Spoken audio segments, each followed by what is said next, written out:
Hi everyone, my name is Zol and I'm a senior consultant at Kinetik Hiring. Today, we're going to have a casual chat with our very own CEO, Sam Baxendale, regarding life at Kinetik, focusing on the topics of working from home, empowering youth, and also healthier work-life balance.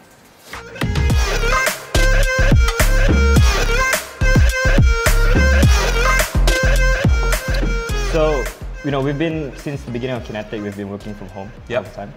What do you think about it so far? What do I think about work from home? So on the plus side, I think that the flexibility it's given us and the use of tools and the sort of ideas that it's helped us generate around engagement has been brilliant. We wouldn't have grown as much as we have and have pulled together the team that we have without the work from home theme. But do you think that it can be a bit lonely, or like some individuals might feel like they're working in a silo or feeling isolated? Well, yeah, there is that. I mean, there is a caveat, like there is to everything. You can have too much of a good thing. So, I mean, personally, I'm a sort of hybrid advocate. So I believe in choice. I believe in having the option of working from home. And I think sort of attitudes towards the ideas that people have working from home as a default have changed dramatically. But I'm also an advocate for face-to-face interaction, and I believe as humans that we respond better to face-to-face interaction than we would do on a VC or any piece of technology. So in that context, how do you ensure that the people across the floor, they get proper engagements, they get proper development, training, or especially among the juniors where how do you ensure that they have that sense of belonging? Well, there's a couple of things. I think we've had to raise our game and really put structure into what we do, and regularity and cadence and quality content, leadership structures, one-to-one sessions, etc.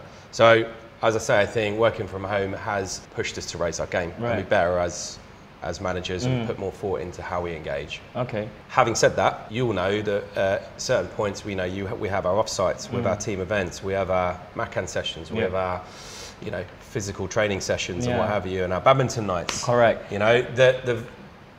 They've added a lot. The impact that those sessions have had has been almost disproportionately huge, because at the end of the day, people respond better to the face-to-face stuff. Correct. So that's helped a lot. In an ideal world, we'd be looking to do more of that, and as you know, we might be pushing towards getting a permanent office space and getting people into the office more regularly. But obviously, with the choice element, it's hybrid, it's not compulsory. So I think we're ready now as a society. We adapted. We adapted to the situation, and I think especially among the juniors, just giving that ownership. Like in Kinetik, we have a group of juniors that just like work together collaboratively on a certain project, especially like things that they can have that sense of ownership on. Sure. And we allow them to have that flexibility and to just run it, be themselves, take it, just express however you can. And I think that's very empowering, and just for them, they would somehow feel that sense of impact, right? In the company. Absolutely. I mean, the interesting thing is we've got a generation now of folks that for all, or at least the majority of their career, they've only ever known work from home. Correct. So the idea of coming into an office is kind of alien.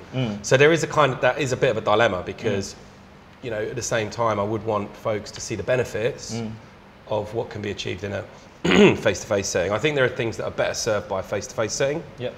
As I say, with that backdrop of flexibility and working from home. But it's a balanced view that I've got. I'm not like one extreme or the other, to be honest. You know what I mean? But definitely my ideas have shifted over the last 2-3 years. All right. We wouldn't have grown as a business without the work from home thing, though, Zul. That's true. That's true. Yeah. And also we're not limiting ourselves to access to talents. We have people from all over Malaysia right now. Yes. Absolutely. So next we're going to talk about work-life balance. Work from home is heavily associated with work-life balance. On that topic, how's your mental health so far? How's my mental health? So I'm a natural extrovert. So working from home is not great news for me. I feel you there. There's a lot of sympathy for the introvert. I'm a big fan of the introvert, by the way. And it's sort of assumed that the extroverts are always fine. It couldn't be more untrue. So as an extrovert, definitely struggled during the lockdown, as we all did. But I think for people that do sort of crave that interaction, it can feel very unnatural. Going to the cafe next door for me and ordering a coffee feels like a a massive event. Yeah, understood. Well, I agree with you. I mean, like, I resonate with the fact that the fact that you're an extrovert. I myself am one as well. But one thing that I do appreciate about working from home is, as long as you manage your time properly, you kind of can get that work-life balance. Yeah. Like, although like I work from home all the time, but I do allow myself to go out on a day-to-day basis just so that I can get that kind of interactions that I need. Absolutely. Like or even matter of fact, like I arrange my time, I schedule my days. Like in the morning I can wake up, go to the range if I want to, or even go for a walk if I want to. In the afternoon, you're learning golf. I can do, I'm learning golf. Like I realize golf is a very weird game. It's a measure of who plays the least amount of golf. Yeah. And that's the winner. It's a weird game. But anyway. Tell me about it. On that topic, do you feel like you have more time for yourself? Yeah, I've sometimes have too much time for myself. I mean, I've become an expert in understanding the Wi-Fi capability in various cafes and hipster joints around Kuala Lumpur.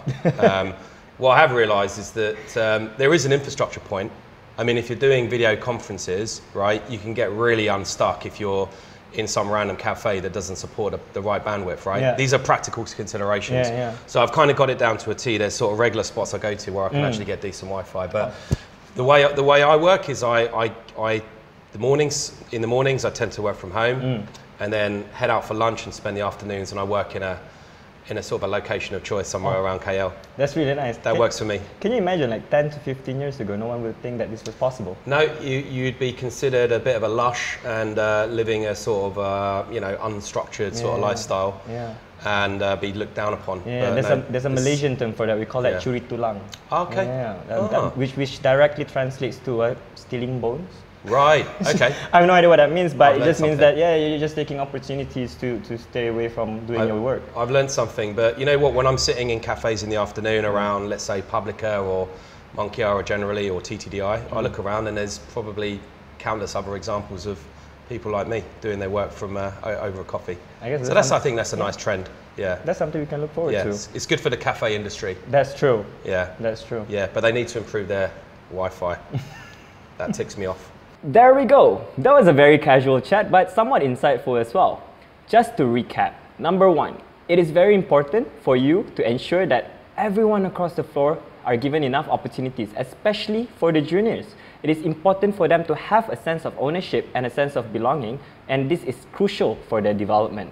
Number two, to ensure that you have a healthier work-life balance, you need to ensure that you have good time management. Gotta find a way to work from home that best suits you, and jangan curi tulang. That's all for today for Live at Kinetik. My name is Zo. I'll catch you guys on the next one.